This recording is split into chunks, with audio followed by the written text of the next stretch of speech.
Gabrielle est une femme forte, au sens figuré, bien sûr, mais au sens propre aussi, puisqu'elle est tout simplement championne du monde de powerlifting en 2019.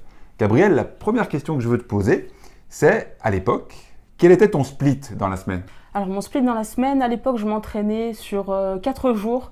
Je faisais une première séance avec un squat lourd, un bench médium avec des exercices après d'assistance. Le lendemain j'avais seulement un bench, il me semble, oui bench lourd et un squat léger. Des exercices d'assistance également. Ensuite j'avais un deadlift lourd. Et ensuite j'avais à nouveau une séance avec du bench et du squat. Donc combien de séquences semaine? Ça faisait 4 séances par semaine. Voilà. D'accord. Tes jours de récup, c'était quand? Mes jours de récup, alors je m'entraînais lundi, mardi, ensuite j'avais une journée de repos le mercredi souvent. Ça corroborait bien avec ma vie professionnelle. Et ensuite je m'entraînais souvent le jeudi et une fois dans le week-end également, souvent le samedi. Si on zoome sur chacune des séances, quel était la ratio mouvement polyarticulaire? Pour rappel, les mouvements polyarticulaires, c'est ceux qui impliquent au moins 2 articulations, pousser, tirer, s'accroupir. Tout ça, c'est les mouvements polyarticulaires. Et les mouvements monoarticulaires, qui impliquent une articulation, les flexions du coude, flexion du genou, etc. Donc, c'était quoi, toi, le ratio polyarticulaire, monoarticulaire?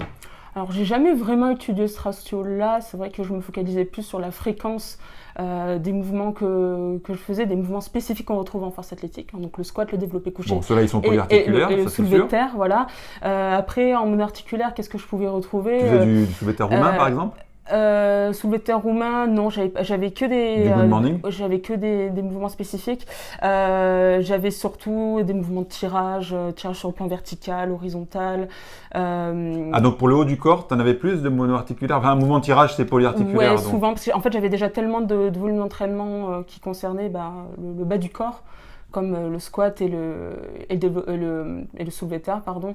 Donc c'est vrai que j'étais plus sur du leg curl, etc., des exercices pour les fessiers. D'accord, donc on En y vient. abduction. Sur les monoarticulaires, tu faisais quoi? Des extensions de hanches? Je renforçais du trust? les abducteurs, les abducteurs de Tu hanches. faisais les abducteurs de hanches? Ouais. Je renforçais aussi les ischios, puisque les ischios ont toujours pêché chez moi.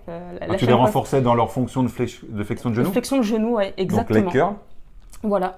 Qu'est-ce que tu faisais d'autre? Tu faisais les mollets en analytique? Les mollets, alors je faisais des mollets assis, en effet, parce que ça m'aidait pour la mobilité de cheville, pour gagner en dorsiflexion. Tu vois, on en trouve finalement. Voilà, exactement, il y en avait, ouais, finalement. Et sur le membre sup, qu'est-ce que tu faisais en monoarticulaire? Est-ce que tu faisais des En flexions du coude? monoarticulaire, oui, je travaillais les biceps parce qu'on sait que le biceps est un muscle stabilisateur du développé couché. C'est hyper intéressant de les travailler. On entend souvent ce débat de est-ce qu'on travaille les biceps au développé couché? En fait, ils sont stabilisateurs, donc oui, c'est intéressant de les renforcer quand on est athlète en force athlétique. En exo d'assistance pour le membre sup, justement, tu faisais des extensions du coude, des triceps? Oui, pas mal de triceps, ouais, des skull crushers, des extensions triceps à la poulie, voilà, pour travailler la longue portion, la courte portion, etc. Voilà. Et ensuite, je travaillais aussi beaucoup les abducteurs d'épaule, parce qu'on sait qu'on les sollicite aussi beaucoup en développé couché. Donc, je faisais pas mal d'élévation latérale également. Tu travaillais j'allais dire la coiffe des rotateurs, mais plus précisément, tu travaillais les rotateurs externes de l'épaule? Oui, exactement. Je faisais beaucoup de Hellfly, du Hellfly à la poulie, du Hellfly à l'élastique aussi, beaucoup. Des rotations cubaines aussi par période. J'ai moins pratiqué les rotations cubaines que du Hellfly sur ce plan-là. C'est hyper important de travailler en prophylaxie également, puisque les powerlifters ont tendance à avoir un léger décentrage de la tête humérale au fur et à mesure du temps. S'ils ne cherchent pas à rééquilibrer un petit peu l'épaule. Et c'est super important également de travailler le deltoïde postérieur pour avoir un bel équilibre d'épaule. Tu faisais quoi, des face pulls, des choses comme ça? Ouais, pas mal de face pull, surtout pour avoir cette rotation externe qui est intéressante. Je faisais pas mal de band pull apart aussi à l'élastique. C'est un exercice qui est assez facile à mettre en place finalement. Aux élastiques? Ouais, exactement. Super. Pour rentrer un peu plus sur l'aspect technique, sur les mouvements de base, tu travaillais en pourcentage de 1 RM et ou en répétition en réserve? Comment ça se passait? Je travaillais beaucoup au RPE Ouais. et en répétition en réserve. C'est beaucoup plus pratique à mettre en place pour moi parce que c'est vrai que j'ai une charge de travail dans ma vie professionnelle qui est assez instable au fur et à mesure des semaines et des mois. Je suis coach sportif, forcément l'été j'ai beaucoup moins de travail que le reste de l'année et je suis dans mon pic d'activité. Et c'est vrai que les semaines ondulées, hein, on sait que l'activité de coaching n'est pas stable. Donc en fonction de ma vie professionnelle, j'ai ajusté l'entraînement par rapport à mes niveaux de fatigue et mes niveaux de forme. Quelle était ta philosophie sur les répétitions en réserve? T'en mettais beaucoup, pas beaucoup? Donne-nous un petit peu ta philosophie. En début de bloc, j'aime bien être très propre techniquement, être très exigeante. Donc forcément, j'avais tendance à avoir une intensité, non pas basse, hein, mais une intensité, on va dire, modérée. Imaginons que je pouvais me permettre de laisser 3 répétitions en réserve, sur par exemple sur mes top 7. Sur des top 7? Voilà, exactement, notamment sur mes variations lourdes. Je parlais par exemple de mon premier jour de la semaine où je faisais mon squat lourd. Là, c'était intéressant, par exemple, sur une première semaine de bloc, sachant que mes blocs duraient environ 6 semaines, c'était intéressant à ce moment-là de dire bon, ok, on part assez bas, comme ça on est irréprochable techniquement, on est vraiment focus sur tous les aspects du squat, et ensuite après on fait évoluer de semaine en semaine, on fait grimper l'intensité et forcément on a de moins en moins de répétitions en réserve. Alors je fais une question un petit peu borderline. Tu dis tu étais propre techniquement, c'est-à-dire que tu étais dégueulasse après le reste du temps? Non. Qu'est-ce que tu veux dire? Non, c'est-à-dire qu'en fait, on a une certaine marge de manœuvre. Si en début de bloc, quand l'intensité n'est pas au sommet, on a déjà une technique qui laisse à désirer, en fait, on a des compensations qui vont se faire au fur et à mesure du temps. Et en fait, nous, en tant que powerlifter, notre objectif, c'est de standardiser la technique d'exécution pour justement avoir des repères et pouvoir progresser sur ces repères-là. Tout à l'heure, tu as parlé de tes blocs. On peut dire un petit mot sur ta planif annuelle. Qu'est-ce que tu utilisais? Plutôt une planif linéaire ou une planif non linéaire? J'étais souvent sur du linéaire, hein, vraiment. Moi, les variations de volume, d'intensité, etc., de fourchette de répétition, ça a tendance à me perdre. Donc vraiment quelque chose de très linéaire, très classique, très basique. Ouais, je vais pas vendre l'exotisme aujourd'hui, mais c'est vrai que c'est vraiment ce qui me convenait. Linéaire, de toute façon, c'est pas besoin de savoir, enfin pas besoin de remettre. De chercher des choses compliquées. Exactement. Linéaire, ça fait du simple, du basique, ça fait le travail. C'est vrai que la seule peut-être limite, si tu as un profil qui supporte mal la monotonie, c'est vrai que le linéaire peut un peu lasser. Et on a des athlètes qui ne supportent pas d'être en linéaire, qui s'ennuient. Ça les rend dingos. Et en fait, on a besoin de rajouter de l'exotisme, que ce soit d'ailleurs des athlètes ou même des monsieur, madame, tout le monde qui cherchent à perdre du poids, à prendre un peu de masse musculaire. Il y a des personnes qui sont très friandes d'avoir une grande variété d'exercices, des fourchettes de répétition qui changent énormément. Toi, c'était pas le cas? Moi, c'était pas le cas, oui. Un petit mot sur les spécificités féminines. Est-ce que tu adaptais ton entraînement en fonction de ton cycle menstruel?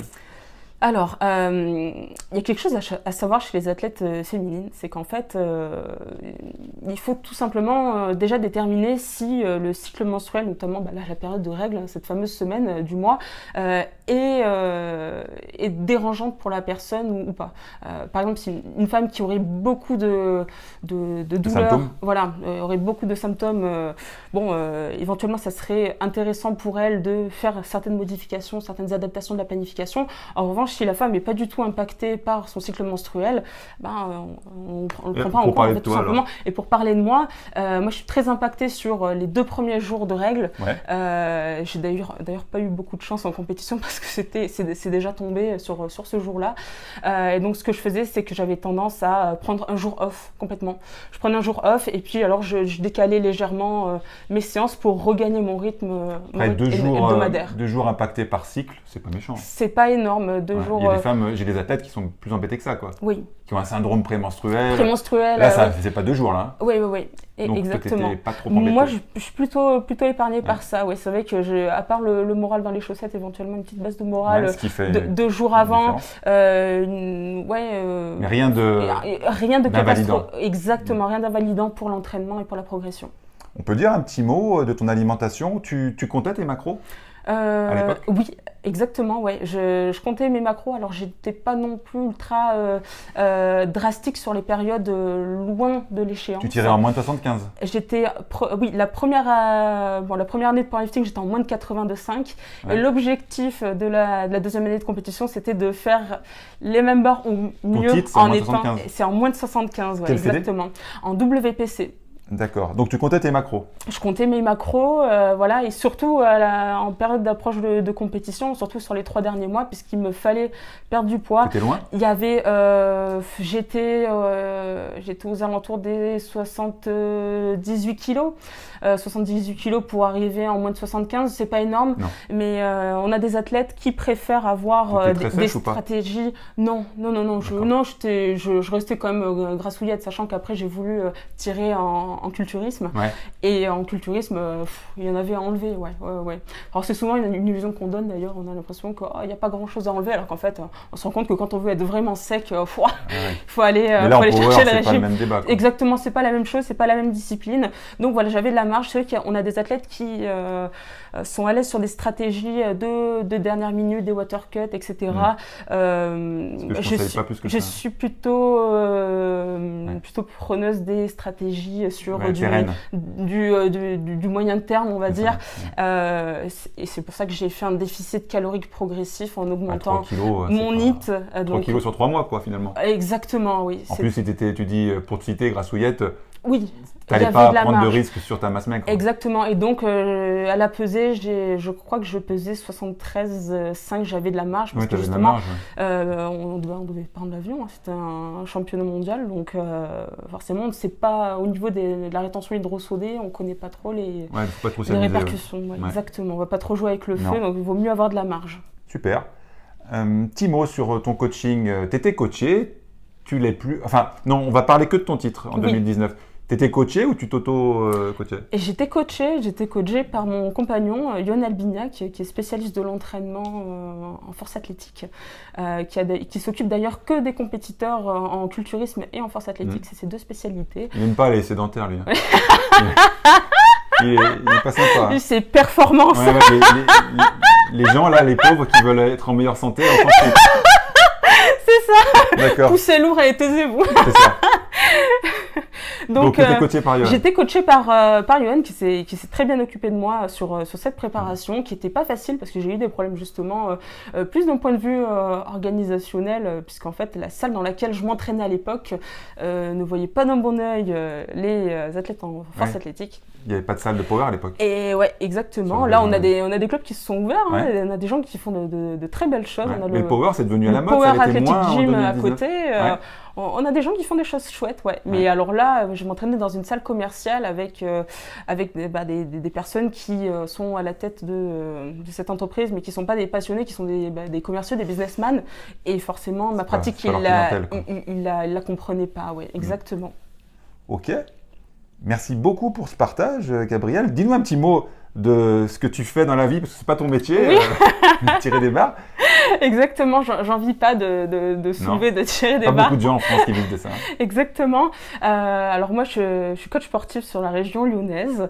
Je coach majoritairement actuellement du monsieur, madame, tout le monde. Hein, donc c'est pour du sport santé. Je fais du coaching à domicile, du coaching en entreprise également. Et je fais des sessions techniques pour les personnes qui souhaiteraient améliorer leur technique sur le squat, le développé couché. Et le soulevé de terre. Power à ce moment-là. Exactement, il y a toujours cette branche performance et j'adore cette discipline. Tu nous mettras, si tu veux bien, en commentaire que j'épinglerai. Tu nous mettras ton site internet ou tes réseaux sociaux. D'accord. Et puis si tu peux et tu veux, et si les gens ont des questions, tu pourras y répondre dans les commentaires. Très bien, oui, j'y répondrai avec plaisir. Merci beaucoup, Gabrielle. Avec plaisir.